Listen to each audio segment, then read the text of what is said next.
இன்னைக்கு பதிவில் அழகான ஊதா கலர் பூக்களைத்தான் பார்க்க போகிறோம் வாங்க. இந்த மாஸ் ரோஸ்லேயும் ரொம்ப அழகாக சிங்கிள் பெட்டல் அடுக்கு அப்படின்னு ஊதா கலரில் பூக்கள் பூத்துருக்குங்க. இதில் பாருங்க ஒரு அழகான குட்டி பால்சம் செடி, இதுலேயும் ஊதா நிறத்தில் ஒரே ஒரு பூ ரொம்ப அழகாக பூத்துருக்கு.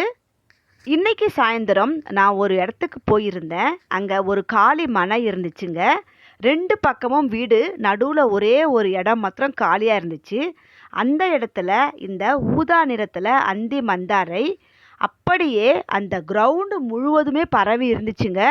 நல்ல ரொம்ப அழகாக பூக்கள் பூத்து இருந்துச்சு. ரொம்ப அடர்த்தியாக இருந்ததுனால என்னால் கிட்ட உள்ளே போய் வீடியோ எடுக்க முடியல. அதுவும் இருட்டாகிக்கிட்டே இருக்குது. காலையில் போனோம்னா இந்த பூக்கள் எல்லாம் இருக்காது. 5 மணிக்கு தான் இந்த பூக்கள் பூக்க ஆரம்பிக்கும். அதனால் கொஞ்சம் தூரமே இருந்து ஜூம் பண்ணி இந்த வீடியோவை உங்களுக்காக எடுத்துகிட்டு வந்திருக்கேங்க. இந்த ஊதா நிற பூக்கள் எல்லாம் உங்களுக்கு பிடிச்சிருக்கா அப்படின்னு கமெண்ட் பண்ணுங்கள். வீடியோவை லைக் பண்ணுங்கள். தேங்க்யூ.